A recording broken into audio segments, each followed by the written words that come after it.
Hema committee அறிக்கை குறித்து தனக்கு தெரியாது என்று நடிகர் ரஜினிகாந்த் தெரிவித்துள்ளார். சென்னையில் செய்தியாளர்களை சந்தித்த அவர் ஃபார்முலா 4 கார் பந்தயத்திற்கு வாழ்த்து தெரிவித்தார். மலையாள திரையுலகின் அதிர்வலைகளை ஏற்படுத்தியுள்ள ஹேமா கமிட்டி அறிக்கை குறித்து தனக்கு எதுவும் தெரியாது என்று ரஜினிகாந்த் கூறியுள்ளார். தமிழ் திரையுலகுக்கும் ஹேமா கமிட்டி அமைக்க சொல்லி நிறைய பேர் வலியுறுத்துறாங்க. ஹேமா கமிட்டி மலையாளம் எனக்கு தெரியாதுங்க, அதை பத்தி தெரியாது, சாரி.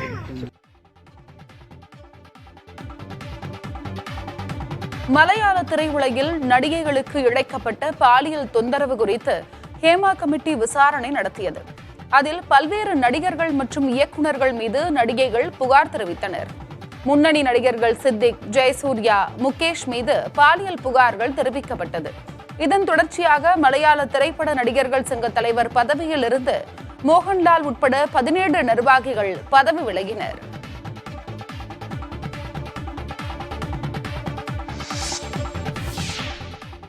திரைத்துறையில் அதிகார மையம் என எதுவும் கிடையாது என நடிகர் மம்முட்டி தெரிவித்துள்ளார். கேரள திரைத்துறையில் தொடரும் பாலியல் புகார்கள் தொடர்பாக மோகன்லாலை தொடர்ந்து நடிகர் மம்முட்டியும் மௌனம் கலைந்துள்ளார். இது தொடர்பாக சமூக வலைதளத்தில் பதிவிட்டுள்ள அவர், மலையாள திரைப்பட நடிகர் சங்கத்தின் அதிகாரப்பூர்வ விளக்கத்திற்காக தான் காத்திருந்ததாகவும் அதற்கு முன்னர் சங்கத்தின் உறுப்பினர் ஒருவர் கருத்து கூறுவது சரியாக இருக்காது என்ற முறையில் இத்தனை நாள் வாய் திறக்கவில்லை என்றும் குறிப்பிட்டுள்ளார். ஹேமா கமிட்டி அறிக்கையை வரவேற்பதாக கூறியுள்ள மம்முட்டி, கமிட்டியின் பரிந்துரைகளை திரைத்துறையின் அனைத்து சங்கங்களும் உடனடியாக அமல்படுத்த வேண்டிய நேரம் இது என்று குறிப்பிட்டுள்ளார். திரைத்துறையில் பாலியல் ரீதியான பிரச்சினைகள் நடைபெறாமல் இருக்க தேவையான சட்டங்களை இயற்ற வேண்டும் என்று வலியுறுத்தியுள்ள அவர், காவல்துறை நேர்மையாக விசாரிக்கட்டும், நீதிமன்றங்கள் தண்டனையை தீர்மானிக்கட்டும் என்று குறிப்பிட்டுள்ளார். திரைத்துறையில் அதிகார மையம் என எதுவும் கிடையாது என்று கூறியுள்ள மம்முட்டி, இறுதியாக திரைத்துறையை அழியாமல் பாதுகாக்க வேண்டியது அவசியம் என தனது பதிவில் குறிப்பிட்டுள்ளார். திரைத்துறையில் பாலியல் புகார்கள் தொடர்பாக மூத்த நடிகர் மம்முட்டி எதுவும் கூறாமல் மௌனம் காப்பதாக நடிகைகள் பலரும் குற்றம் சாட்டிய நிலையில் தற்போது மம்முட்டி கருத்து தெரிவித்துள்ளார்.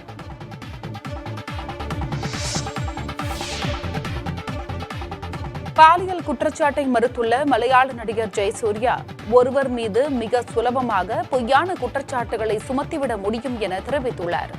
பாலியல் குற்றச்சாட்டுக்கு ஆளான நடிகர் ஜெயசூர்யா முதல் முறையாக மௌனம் கலைந்துள்ளார். தன் மீதான குற்றச்சாட்டை மறுத்துள்ள நடிகர் ஜெயசூர்யா அதை சட்ட ரீதியாக எதிர்கொள்ள உள்ளதாக தமது இன்ஸ்டா பதிவில் கூறியுள்ளார். இந்த விவகாரத்தில் அடுத்த கட்ட நடவடிக்கை எடுப்பது தொடர்பாக தமது சட்டக்குழு ஆலோசித்து வருவதாகவும், ஒருவர் மீது மிக சுலபமாக பொய்யான குற்றச்சாட்டுகளை சுமத்திவிட முடியும் என்றும் தெரிவித்துள்ளார். பொய்யான பாலியல் குற்றச்சாட்டுகளை எதிர்கொள்வது பாலியல் துன்புறுத்தலை போலவே வேதனையானது என்றும் கூறியுள்ளார்.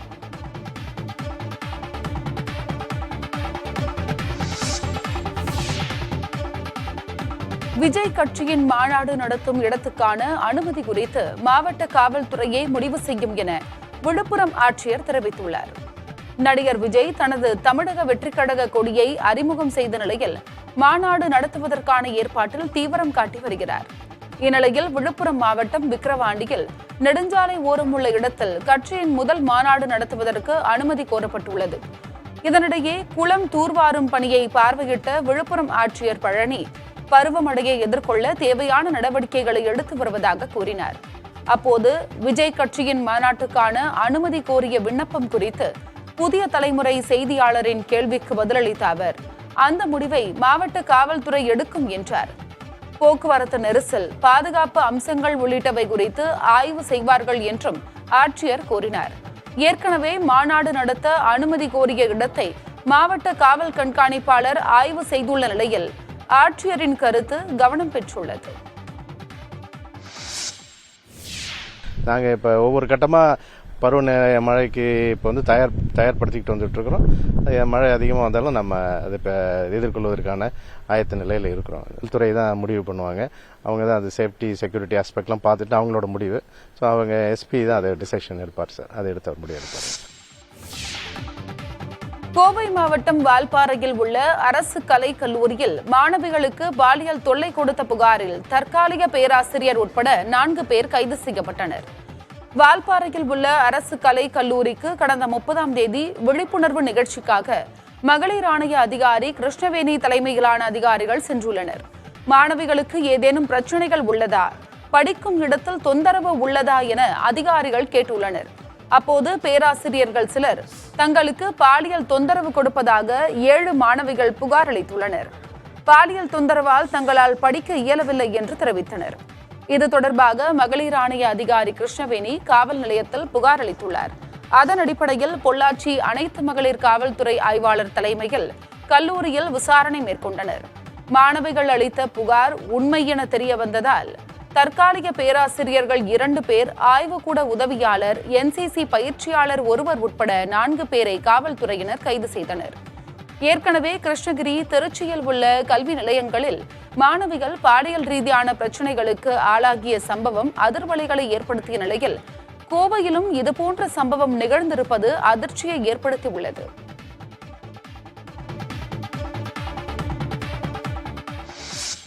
முதல்ல இந்த மாணவிகள் புகார் அனுப்பிச்சதே நம்முடைய மகளிர் ஆணையத்துக்கு தான். மகளிர் ஆணையத்துக்கு அவங்க பேர்கள் போடாம மாணவிகள் சொல்லி அந்த புகார் அனுப்பிச்ச பிறகு நான் நம்முடைய கோயம்புத்தூர்ல இருக்கக்கூடிய சமூக நல ஆபீசர், டிஸ்ட்ரிக்ட் சோஷியல் வெல்ஃபேர் ஆபீசருக்கு அதை ஃபார்வர்ட் பண்ணி தொலைபேசி மூலமாகவும் பேசி உடனடியா போயிட்டு விசாரிக்க சொன்னேன்.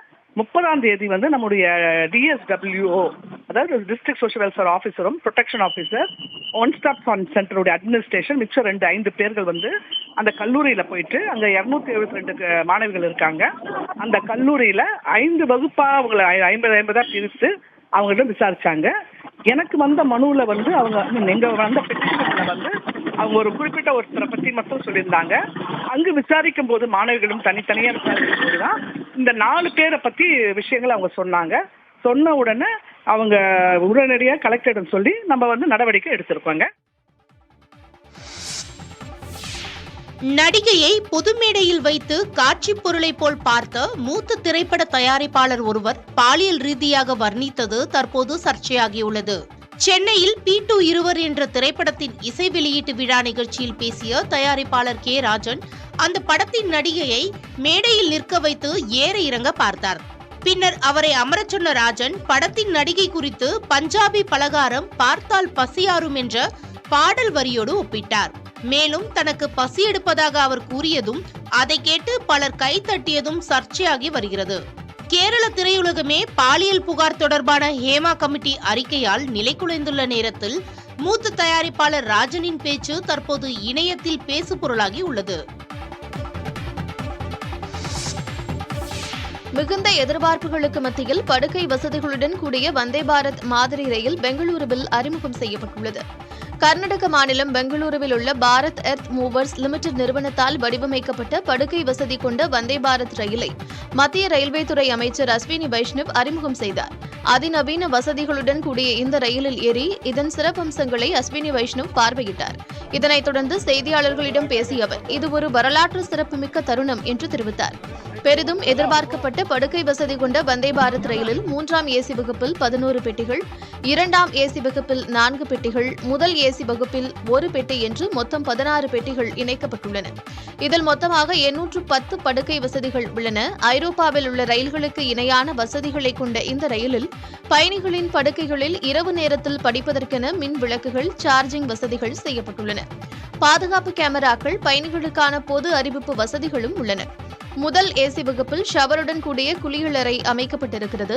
மாற்றுத்திறனாளிகளுக்கென சிறப்பு படுக்கைகள், கழிவறைகளும் அமைக்கப்பட்டுள்ளன. இந்த ரயில் சராசரியாக 160 கிலோமீட்டர் வேகத்தில் செல்லும் என்று தெரிவிக்கப்பட்டுள்ளது. குறிப்பாக பயணிகளின் பாதுகாப்பை உறுதி செய்ய அதிநவீன பாதுகாப்பு வசதிகளும் ஏற்படுத்தப்பட்டுள்ளன. இன்னும் சில நாட்களில் சோதனை ஓட்டம் தொடங்கும் என்று கூறப்படும் நிலையில் 3 மாதங்களுக்கு பிறகு இந்த ரயில் பயன்பாட்டிற்கு வரும் என்று எதிர்பார்க்கப்படுகிறது. கட்டண விவரங்கள் இதுவரை வெளியிடப்படவில்லை. பருவமழை முன்னெச்சரிக்கை நடவடிக்கைகள் கூட நிறைவடையாத நிலையில் யாரை மகிழ்விப்பதற்காக ஃபார்முலா 4 கார் பந்தயம் நடத்தப்படுகிறது என்று நாம் தமிழர் ஒருங்கிணைப்பாளர் சீமான் கேள்வி எழுப்பியிருக்கிறார். அவர் வெளியிட்டுள்ள அறிக்கையில் மாநிலத்தின் நிதிநிலை மோசமாக உள்ள சூழலில் கோடைகளை கொட்டி இறைப்பது கண்டனத்திற்குரியது என்று தெரிவித்துள்ளார். போக்குவரத்து நெரிசல் மிகுந்த சென்னையின் மையப்பகுதியில் கார் பந்தயம் நடத்தி திமுக அரசு பொதுமக்களை சிரமத்திற்கு ஆளாக்குவதாகவும் விமர்சித்துள்ளார். தீர்க்கப்படாத பிரச்சினைகள் பல இருக்கும்போது இதற்கு இவ்வளவு பொருட்செலவு செய்வது மக்களின் அல்லல்களை அலட்சியப்படுத்தும் செயல் என்றும் சாடியுள்ளார். தேர்தல் பத்திரங்கள் மூலம் திமுகவுக்கு நிதி அளித்த பிபி ரெட்டிக்கு நன்றிக்கடனாக அவரது மருமகனின் நிறுவனத்தோடு இணைந்து இந்த கார் பந்தயம் நடத்தப்படுகிறதா என்றும் கேள்வி எழுப்பியுள்ளார். விளையாட்டுத்துறை அமைச்சர் உதயநிதி மக்களின் உயிரோடு விளையாடலாமா என்றும் சீமான் விமர்சித்துள்ளார். ஃபார்முலா 4 கார் பந்தய பாதுகாப்பு பணியின் போது மாரடைப்பு ஏற்பட்டு உயிரிழந்த காவல் உதவி ஆணையர் சிவக்குமாரின் குடும்பத்திற்கு 25 லட்சம் ரூபாய்க்கான காசோலையை சென்னை காவல் ஆணையர் அருண் வழங்கினார். அம்பத்தூரைச் சேர்ந்த சிவக்குமார் கொளத்தூர் காவல் உதவி ஆணையராக பணிபுரிந்து வந்தார். சென்னையில் ஃபார்முலா 4 கார் பந்தயத்தை முன்னிட்டு தீவுத்திடல் பகுதியில் அவர் பாதுகாப்பு பணியில் ஈடுபட்டிருந்த போது மாரடைப்பு ஏற்பட்டு மயங்கி விழுந்து உயிரிழந்தார். அவரது உடலுக்கு ஆவடி மாநகர காவல் ஆணையர் சங்கர் உள்ளிட்ட சக காவலர்கள் அஞ்சலி செலுத்தினர். தொடர்ந்து சிவக்குமாரின் உடலுக்கு சென்னை காவல் ஆணையர் அருண் அஞ்சலி செலுத்தினார். அப்போது தமிழக அரசு அறிவித்த 25 லட்சம் ரூபாய்க்கான காசோலையை சிவக்குமாரின் குடும்பத்தினரிடம் ஒப்படைத்தார். அசாம் மாநிலம் கவுஹாத்தி பகுதியில் பெய்த கனமழையால் பல்வேறு பகுதிகளில் பாதிப்பு ஏற்பட்டுள்ளது. சாலையில் ஆறு போல் ஓடிய வெள்ளம் குடியிருப்புகளையும் சூழ்ந்தது. ரப்பர் படகுகளில் சென்ற மீட்பு குழுவினர் பலரையும் பத்திரமாக மீட்டு பாதுகாப்பான இடங்களில் சேர்த்தனர். இதேபோல் ருக்மிணிகுவான் பகுதியில் சைக்கிள் ரிக்ஷாவை பயன்படுத்தி மக்கள் வெளியேறினர். அடுக்குமாடி குடியிருப்புகளின் கீழ் உள்ள கார் நிறுத்தும் இடத்தில் மழைநீர் தேங்கியதால் வாகனங்கள் நீரில் மூழ்கி உள்ளன. கனமழையால் மக்களின் இயல்பு வாழ்க்கை முடங்கியுள்ளது.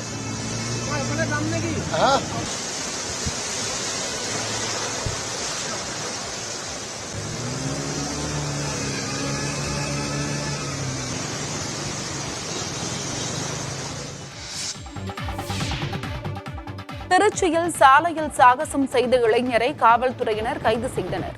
மாத்தூர் பகுதியில் இருசக்கர வாகனத்தில் சென்ற இளைஞர்கள் பொதுமக்களை அச்சுறுத்தும் வகையில் வீலிங் செய்தவாறு சென்றுள்ளனர்.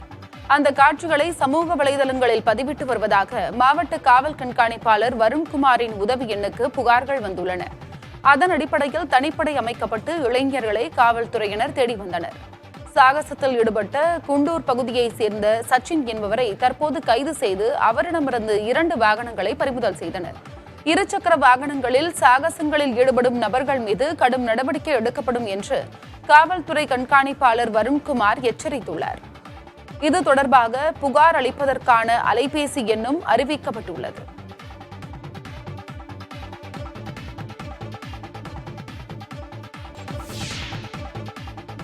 அமெரிக்கா சென்றுள்ள முதலமைச்சர் மு.க. ஸ்டாலின் 500 பேருக்கு வேலைவாய்ப்பு அளிக்கும் வகையில் ஓமியம் நிறுவனத்துடன் புரிந்துணர்வு ஒப்பந்தம் மேற்கொண்டுள்ளார். தமிழகத்திற்கு தொழில் முதலீடுகளை ஈர்ப்பதற்காக அரசுமுறை பயணமாக முதலமைச்சர் மு.க. ஸ்டாலின் அமெரிக்கா சென்றுள்ளார்.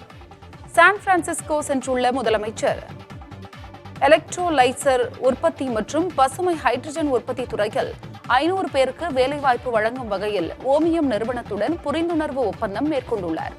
அதன்படி 400 கோடி ரூபாய் மதிப்பீட்டில் இந்த நிறுவனத்தின் புதிய தொழிற்சாலை செங்கல்பட்டு மாவட்டத்தில் அமைய உள்ளது. முதலமைச்சர் முன்னிலையில் புரிந்துணர்வு ஒப்பந்தம் கையெழுத்தான போது தொழில் முதலீட்டு ஊக்குவிப்பு மற்றும் வர்த்தகத்துறை அமைச்சர் டிஆர்பி ராஜா, அந்த துறையின் செயலாளர் அருண் ராய், ஓமியம் நிறுவனத்தின் முதன்மை செயல் அலுவலர் ஆகியோருடன் இருந்தனர். ஓமியம் நிறுவனம் பசுமை ஹைட்ரஜன், புரோட்டான் பரிமாற்ற சவ்வு, எலக்ட்ரோலைசர் அமைப்புகளை உற்பத்தி செய்கிறது. அமெரிக்கா, மெக்சிகோ, ஐரோப்பா மற்றும் ஆசியா முழுவதும் உலகளாவிய பசுமை ஹைட்ரஜன் திட்ட குழாய்களை அமைத்துள்ளது குறிப்பிடத்தக்கது.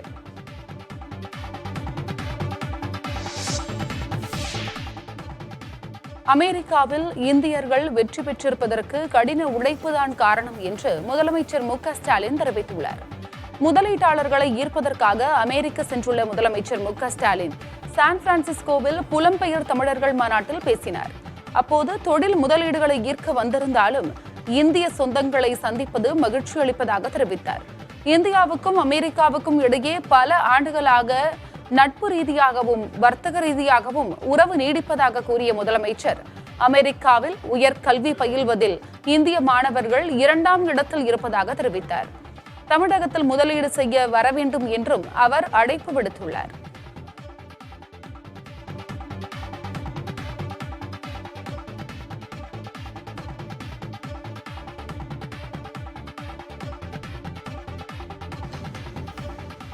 இந்திய அமெரிக்க நட்புறவு என்பது ரெண்டு நாட்டு அரசுகளின் உறவா மட்டும் இல்லாம ரெண்டு நாட்டு மக்களோட நட்புறவும் எப்போ அமைஞ்சிருக்கு என்பதுதான் இரு நாடுகளுக்கு இடையிலான தனி சிறப்பு. அதிலேயும் குறிப்பா தமிழ்நாடு என்பது அமெரிக்காவோட ஈர்ப்புக்கு உரியதா இருக்கு.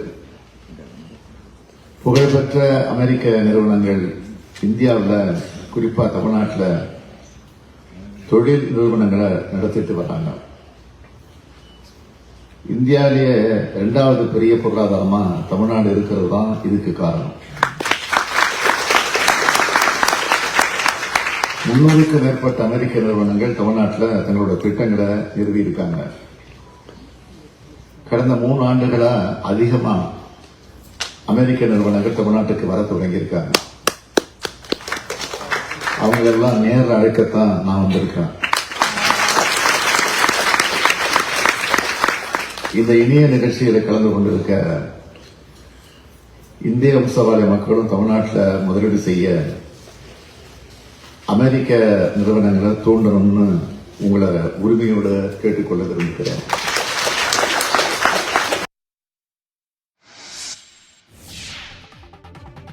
திமுகவின் முப்பெரும் விழாவையொட்டி விருது பெறுபவர்களின் பெயர்கள் அறிவிக்கப்பட்டுள்ளன. வருகிற 17ஆம் தேதி சென்னை நந்தனம் OMCA திடலில் திமுகவின் முப்பெரும் விழா நடைபெறவுள்ளதாக தலைமை கழகம் அறிவித்துள்ளது. இதையொட்டி அண்ணா, பெரியார், கலைஞர், பேராசிரியர், பாவேந்தர் பெயர்களில் விருது பெற உள்ளவர்களின் பட்டியல் வெளியிடப்பட்டுள்ளது. அதில் இயற்கை விவசாயி பாப்பம்மாளுக்கு பெரியார் விருதும், அண்ணா விருது அறந்தாங்கி மிசா ராமநாதனுக்கும் வழங்கப்பட உள்ளது. கலைஞர் விருது திமுக MP ஜெகத் ரட்சகனுக்கு வழங்கப்பட உள்ளது. இதேபோல பாவேந்தர் விருது கவிஞர் தமிழ்தாசனுக்கும், பேராசிரியர் விருது VP ராஜனுக்கும் வழங்கப்பட உள்ளதாக திமுக அறிவித்துள்ளது.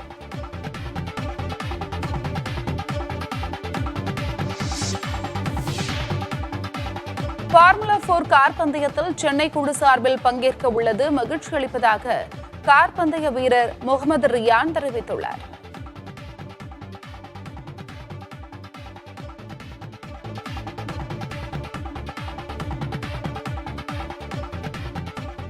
சென்னை டீமுக்கு ஓட்டுறேன்.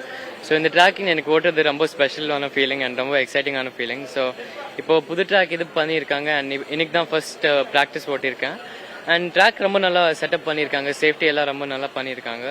ஸோ இப்போது இந்த ட்ராக் இப்போ வந்து இதில் ரொம்ப ஒரு இந்தியன் மோட்டார் ஸ்போர்ட்ஸ்க்கு ஒரு நல்ல ஆப்பர்ச்சுனிட்டி டு ப்ரமோஷனுக்காக இப்போ நிறைய வியூவர்ஸ் வந்திருக்காங்க அண்ட் நிறைய இன்ஃப்ளூயன்சர்ஸ் வந்திருக்காங்க. ஸோ இந்தியன் மோட்டார் ஸ்போர்ட்ஸ்க்கு ஒரு நல்ல ப்ரமோஷன் கிடைக்கும் அண்ட் நல்ல ஒரு ஸ்டெப் பெரிய ஸ்டெப் இது இந்தியன் மோட்டார் ஸ்போர்ட்ஸ்க்கு. அண்ட் நான் ஃபார்முலா 3 வரைக்கும் ஓட்டிருக்கேன். ஸோ அந்த F2000 கார்னு சொல்லுவாங்க MRFல. ஸோ அந்த MRF F2000 வந்து பார்த்தீங்கன்னா ஃபார்முலா 3 கார் அது.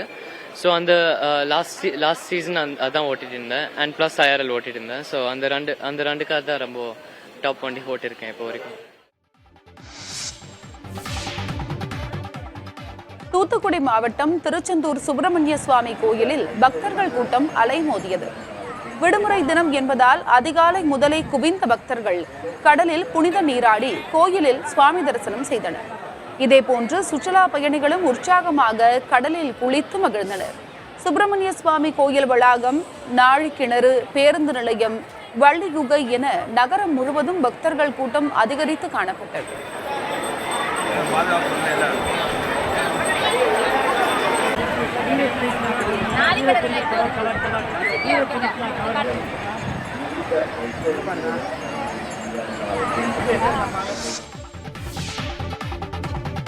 திருவள்ளூர் மாவட்டம் திருத்தணி சுப்பிரமணிய சுவாமி கோயிலில் முருகப்பெருமான், வள்ளி, தெய்வ யானை திருக்கல்யாணம் நடைபெற்றது.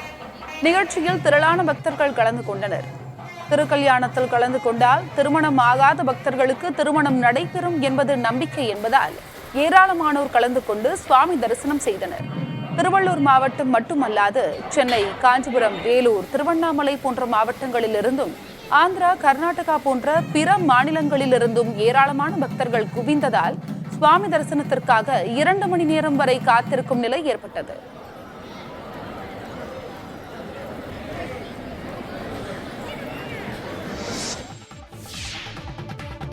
சென்னை தீவுத்திடல் அருகே உள்ள பந்தய சாலை மற்றும் அதன் சுற்றுப்பகுதிகளில் திரியும் நாய்களை பிடிக்கும் பணியில் மாநகராட்சி ஊழியர்கள் தீவிரமாக ஈடுபட்டுள்ளனர். தெற்கு ஆசியாவில் முதல் முறையாக இரவு நேரத்தில் ஃபார்முலா 4 கார் பந்தயம் சென்னை தீவுத்திடலில் நடைபெறுகிறது. இந்நிலையில் கார் பந்தயத்தின் பயிற்சி சுற்றின் போது திடீரென நாய் ஒன்று குறுக்கே புகுந்ததால் அங்கு அசாதாரண சூழல் நிலவியது. இதனைத் தொடர்ந்து அந்த நாயை மாநகராட்சி ஊழியர்கள் பிடித்து வெளியேற்றினர். தகுதி சுற்றின் போது இத்தகைய அசாதாரண சூழ்நிலைகளை தவிர்க்க மாநகராட்சி ஊழியர்கள் போட்டி நடைபெறும் பகுதியில் சுற்றித் திரியும் நாய்களை பிடிக்கும் பணியில் தீவிரமாக ஈடுபட்டு வருகின்றனர்.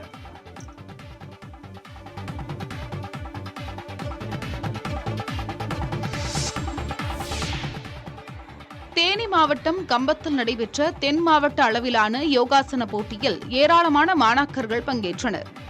வாழைக்கிளி ஆசனம், வீரபத்ராசனம், சக்கரபந்தாசனம் உள்ளிட்ட கடுமையான ஆசனங்களை செய்து காட்டினர். இந்த போட்டியில் வெற்றி பெறுபவர்கள் திருச்சியில் நடைபெறும் மாநில அளவிலான போட்டியில் பங்கேற்க உள்ளனர். வெற்றி பெற்ற மாணவர்களுக்கு பதக்கங்கள் மற்றும் சான்றிதழ்கள் வழங்கப்பட்டன.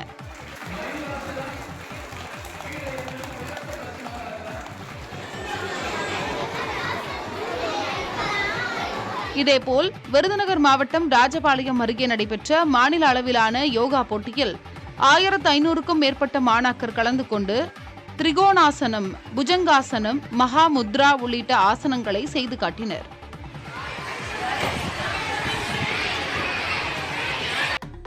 சென்னை வண்டலூர் பூங்காவில் அண்மையில் பிறந்த நீர் யானை குட்டி உயிரிழந்ததாக பூங்கா நிர்வாகம் தெரிவித்துள்ளது. வண்டலூர் அறிஞர் அண்ணா உயிரியல் பூங்காவில் பிரகுர்தி என்ற பெண் நீர் யானை 8 மாத கர்ப்பத்திற்கு பிறகு ஆண்குட்டி ஒன்றை ஈன்றதாக கடந்த 25ஆம் தேதி பூங்கா நிர்வாகம் தெரிவித்திருந்தது. 30ஆம் தேதி காலை பராமரிப்பாளர் கூண்டிலிருந்து நீர் யானையை வரவழைக்க முயன்றபோது நீண்ட நேரம் வராமல் இருந்துள்ளது. பின்னர் பராமரிப்பாளர் பார்த்தபோது நீர் யானை குட்டி இறந்து போனது தெரியவந்தது. உயிரிழப்புக்கான காரணத்தை அறிய நீர் யானை குட்டியின் உடல் பூங்கா மருத்துவமனையில் பிரேத பரிசோதனை செய்யப்பட்டுள்ளது.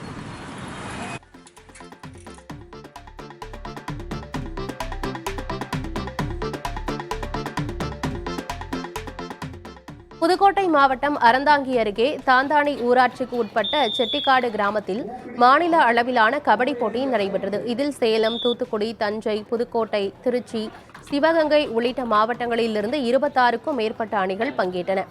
இதில் முதல் 4 இடங்கள் பிடித்த கபடி வீரர்களுக்கு ரொக்க பரிசுகள் மற்றும் கோப்பைகள் வழங்கப்பட்டன.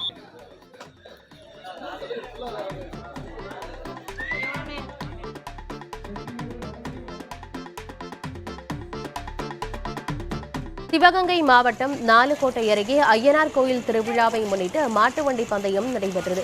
3 பிரிவுகளாக நடத்தப்பட்ட இந்த போட்டியில் சிவகங்கை, மதுரை உள்ளிட்ட 5 மாவட்டங்களைச் சேர்ந்த 40 ஜோடி மாடுகள் பங்கேற்றன. ஏராளமான பொதுமக்கள் சாலையின் இருபுறமும் நின்று உற்சாகமாக கண்டுகளித்தனர்.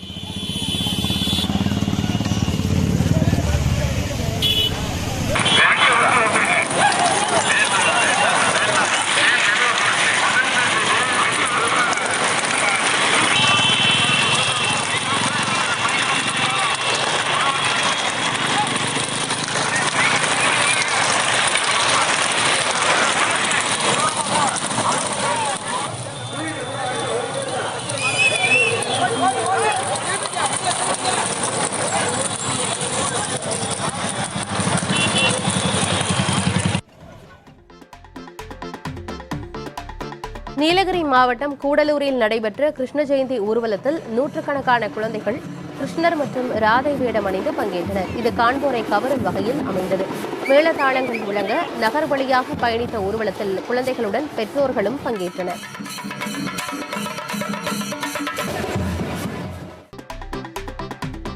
வார விடுமுறை தினத்தையொட்டி மேகமலை அருவியில் குளிப்பதற்காக பல்வேறு மாவட்டங்களிலிருந்து சுற்றுலா பயணிகள் குவிந்தனர்.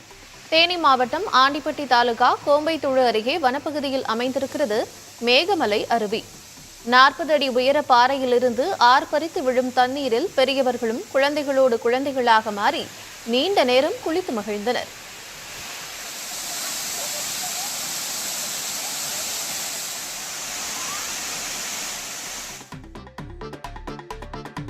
தண்ணீர் பாட்டிலின் மூடியை சாதுரியமாக திறந்து தாகத்தை தணித்துக் கொண்ட நாயின் வீடியோ வெளியாகியுள்ளது. வேலூர் மாவட்டம் காட்பாடி அருகே சுற்றித் திரிந்த நாய் ஒன்று சாலையோரம் வீசப்பட்டிருந்த தண்ணீர் பாட்டிலில் இருந்த தண்ணீரை குடிக்க முயற்சித்தது. ஆனால் பாட்டிலின் மூடி அதற்கு தடையாக இருந்ததால் சிறிது நேரம் மூடியை தன் வாயால் கவ்வி ஒரு வழியாக மூடியை கழற்றியது. இறுதியாக தண்ணீரை குடித்து தாகத்தை தணித்துக் கொண்டது.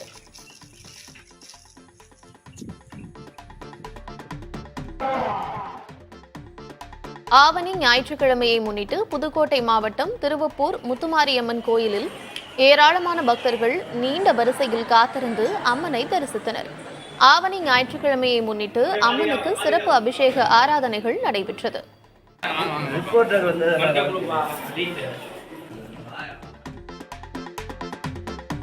சேலம் மாவட்டம் ஓமலூர் அருகே வீசிய சூறை காற்றால் 500க்கும் மேற்பட்ட வாழை மரங்கள் சாய்ந்து சேதமடைந்துள்ளன. காடையாம்பட்டி வட்டார பகுதிகளான கோட்டமேட்டுப்பட்டி, காமலாபுரம் உள்ளிட்ட கிராமங்களில் மொந்தன், பூவன் ரக வாழை மரங்கள் சாகுபடி செய்யப்பட்டுள்ளன. இந்த பகுதியில் சூறை காற்று வீசியதில் அறுவடைக்கு தயாராக இருந்த வாழை மரங்கள் முறிந்து சேதமாகின. ஏக்கருக்கு சுமார் 1 லட்சத்திற்கு மேல் செலவு செய்திருப்பதாக தெரிவிக்கும் விவசாயிகள் தோட்டக்கலைத்துறையினர் சேதங்களை பார்வையிட்டு இழப்பீடு வழங்க கோரிக்கை வைத்துள்ளனர்.